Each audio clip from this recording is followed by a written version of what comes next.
Sir London के high court में sir एक बरतानवी हाई कोर्ट में एक केस चल रहा था और ये जो यूट्यूबर हैं आदिल राजा साहब, इनके ख़िलाफ़ ब्रिगेडियर रिटायर्ड राशिद नसीर साहब ने हत्या की इज़्ज़त का दावा किया हुआ था, जो कि ये ब्रिगेडियर साहब जो हैं वो जीत चुके हैं।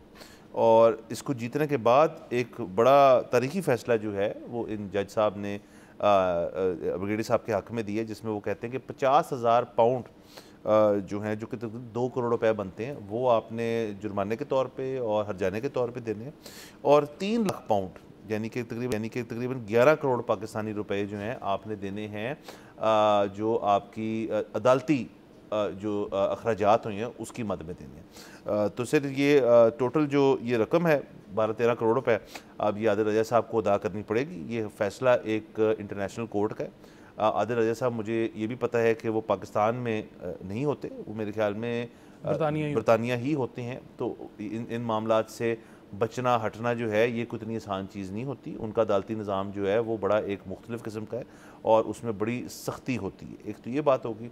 बाकी सर ये एक उस तरह से क्यों है ये इतना तारीख़ी फ़ैसला है, क्योंकि देखिए यहाँ पे तो हमें पता है कि जो हत्या की इज़्ज़त के दावे होते हैं उनको आपने कामयाब बनाने के लिए उनको, क्योंकि यहाँ पाकिस्तान में अभी तक वो क्रिमिनलाइज्ड हैं, तो आप अगली पार्टी का रगड़ा लगवा सकते हैं। और वो क्रिमिनलाइज्ड डेफेमेशन जो है यहाँ पे इस्तेमाल होती है as a tactic, not as a tool.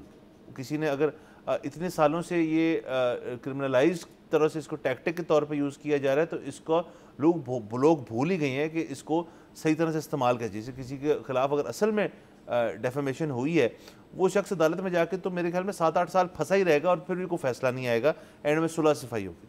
तो अब ये जो है हमने पहले भी देखा है कि टीवी चैनल्स कुछ जो हैं वो भी केसेस हारे हैं, केसेस जीते हैं बरतानवी अदालतों में। ये ऐसा केस है जिसमें एक शख्स ने एक शख्स के ऊपर केस किया है, जो कि दूसरा शख्स जो है वो जीत गया और ठीक ठाक पैसे जो हैं अदा करने पड़े हैं जो जिसने हत्या की इज़्ज़त की।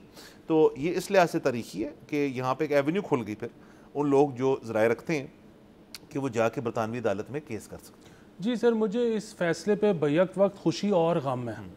खुशी इस बात की है कि जब भी हत्या की इज़्ज़त का दावा ख़ास तौर पर मीडिया को लेकर जब भी कोई जीतता है, तो मुझे उस पर खुशी इसलिए होती है कि हमारी जो इंडस्ट्री है वो बहुत बदनाम हो चुकी है। वो हमें कहते हैं कि भाई आप तो अब सब news anchors, news analyst, news related लोगों को कहते हैं आप तो कुछ भी कर लेते हैं, आप तो पैसे लेके कर लेते हैं, लफाफा होता है, ये होता है, वो होता है। अच्छा, ये क्यों इमेज इतना ख़राब हुआ है? ये इमेज इसीलिए ख़राब हुआ है क्योंकि कभी किसी ने जानबूझकर या गलती से जैसे भी फेक न्यूज़ पेडल की है, उसका बाद में मुहासबा नहीं हुआ। अगर मुहासबा होता हो ना, तो फिर अवाम का ये तासुर ख़त्म हो जाए कि जी हम को बुरे लोग हैं। तो जब भी ये फ़ैसला आता है, किसी के भी ख़िलाफ़ आता है, मैं तो बड़ा इस पर खुश होता हूँ। अच्छा, गम मुझे क्यों हुआ कि फ़ैसला इसका बरतानिया में आया है, क्योंकि ये रिकोर्स आप पाकिस्तान में नहीं ले सकते। जैसे कि आपने बताया, आप जो है उसके चक्कर लगवा दोगे, मतलब किसी और सूबे में, किसी और छोटी सी शहर की अदालत में उसको ले जाओगे।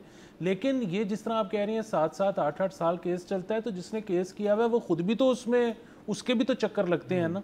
बुनियादी बात ये है कि क्योंकि जो यूट्यूब है वो बरतानिया में भी देखा जा सकता है, तो उनकी भी जुरिस्डिक्शन है। सो वही बात है, ये केस शायद अमेरिका में भी हो सकता था, ये केस शायद स्पेन में भी हो सकता था।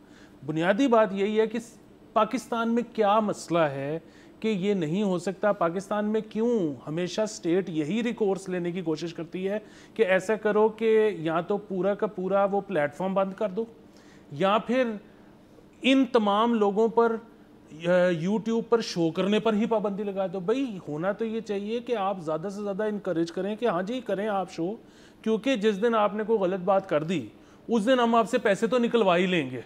सो बजाय के बैनिंग कल्चर के आप अपने कानून को इस जगह पर लेके आए कि आपको ये खतरा ही टल जाए कि कोई शख्स को गलत बात कर सकता। सब्सक्राइब करें और बेल दबाएं ताकि कोई खबर रह न जाए।